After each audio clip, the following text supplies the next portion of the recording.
Hey, Soul Tribe.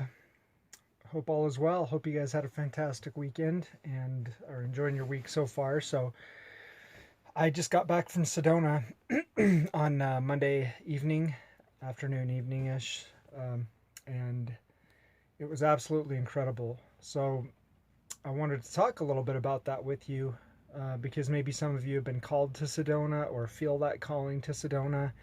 And in case you don't know, Sedona is a energy powerhouse. There's vortexes all over Sedona, and they are absolutely legit. I experienced a bunch of them and was able to maintain 7D consciousness pretty much the entire time I was there. So I left on Thursday, got down there Thursday night, and spent well, about 2.5 days there. Then I went over to the Hopi reservation and found a medicine man that I needed to talk to for some answers on some questions that I have. And I'm going to get into that in this video with you. But I wanted to talk a little bit about my experience down in Sedona first. It was absolutely phenomenal. I had some magical experiences that are actually pretty sacred, so I can't really share the details of them, but I wanted to let you know that if you feel called there and you go down and you experience the different vortexes, make sure that you ground into every vortex that you go to. So ground in with your feet and lie down and ground in with your spine as well, and you will. I literally had some incredible experiences, like looking straight through my third eye, or like looking at the 5D reality through my third eye, by doing that, by grounding in and having my eyes closed and literally like looking around with my eyes closed through my third eye and seeing a entirely different world. And yes, completely sober, not under the influence of anything. The power there is extraordinary. And I just hope that some of you guys, if you haven't had the chance to experience it, get the chance to experience Sedona and the beauty down there. It is just absolutely magical. Had so many powerful experiences, and I can't even describe a lot of them to you, because there's just no words to describe it. Beautiful is just, it doesn't quite do it. It doesn't quite explain what I experienced. And, yeah, that's basically where I'm going to leave you on that. But I do strongly encourage you to visit Sedona if you haven't. And if you don't know about Sedona, Sedona is in Arizona. And there are some intersecting ley lines, and that is why the energy is so powerful there. It's one of the most powerful energetic places in the world. And if I remember right, it's actually one of Gaia's chakras, and I can't remember which one. But it's amazing down there. When I left Sedona, I went up to the Hopi reservation in search for a Hopi medicine man, which I found just through asking around and talking to different people. And I went over to his house and spoke with him. And again, that was a very, very sacred experience.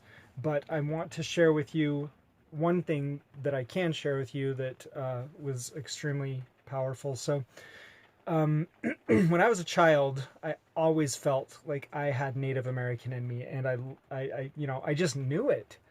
None of my family told me anything, and by the time I got to my 20s, I basically just kind of blew it off and thought that I was being a stupid kid for feeling that way. And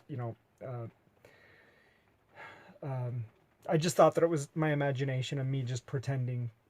But then about 6 or 7 years ago, I found out that I am 1/16th Native American. So my great-great-grandmother was pureblood, and I actually and so she adopted out. So she had a half breed son. That sounds terrible. A half Native American, half white son, who she gave to my white ancestors, who raised him, and he married my great grandma Phyllis, who I actually met. She was 97 years old and passed when she passed away, and I was 11. And so I would go when I was a younger kid and spend time with her. But I I don't recall ever meeting her husband, who was my half-blood uh, Native American great-grandfather. Uh, so the process was very simple back then for adoption. It was basically just like, hey, I've got a baby. Do you want it? Sure, I'll take it. All right, peace out. That was it. There was no paperwork. There was no trail. Nothing. And for some silly reason, my white ancestors never thought to never thought that it would be valuable information for their descendants to know their history and where they came from and whatnot. So they never knew. And there was no documentation or anything. So it was just ties were severed when she gave her son to my white family. And that was that. And I've been curious and trying to figure out how I can find my heritage. And finally was just like, you know what? I know that I could do it through a DNA test, but I'm kind of skeptical of those because of where the information goes. That's a whole nother story that I'm not going to get into right now. But so I just thought to speak to a medicine man. So I went down and I really wanted to speak to a Hopi medicine man for other reasons as well. Like I said, very sacred reasons that I'm not going to get into right now. But when I sat down and spoke with him, that was one of my questions, and he was absolutely beautiful, absolutely amazing, and everything you'd imagine, like exactly how you would picture a Native American medicine man. So he was older and, had just a regular red t-shirt tucked into, blue jeans and cowboy boots, and he had like one foggy eye, and his hair just came straight down like that. Exactly what you would picture for a Native American medicine man. But he taught me and felt into the energy and told me who my Native American ancestry is. And I am from the Wallapai tribe, who actually still live in a village down in the Grand Canyon. So I did end up going to the Grand Canyon and experiencing some amazing things there as well. And it was absolutely incredible. But that is kind of the gist of my experience. And I did want to share one other thing with you. While I was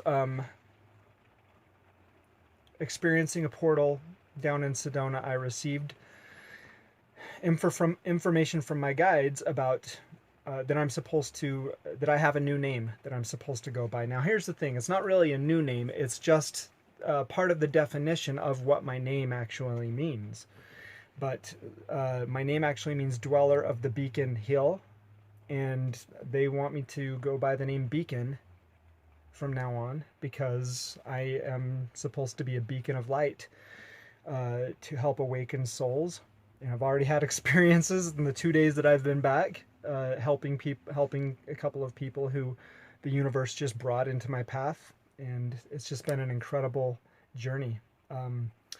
Anyway, another thing that I learned was, so a lot of my life, I'm a fire sign, and a lot of my life I've let that fire control me and dictate my life. Now I am learning to control my fire, and it's absolutely incredible. My manifestations are coming through so much more powerfully and quickly, and just, yeah, it's incredible. And I'm super happy and super excited, and sometimes I'm still up in 7D consciousness. I have been most of the day today.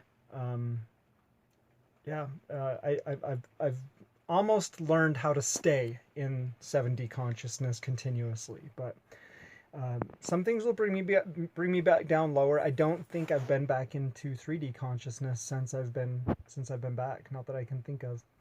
Anyway, I wanted to share a little bit of those experiences with you guys, and I want to give my love and my gratitude to all of you. Thank you so much for your support and for your love and for your comments and for your friendships. And I'm so thankful for you, and I love you, and very grateful. So I'll see you soon, and you guys have a fantastic rest of your week. Bye.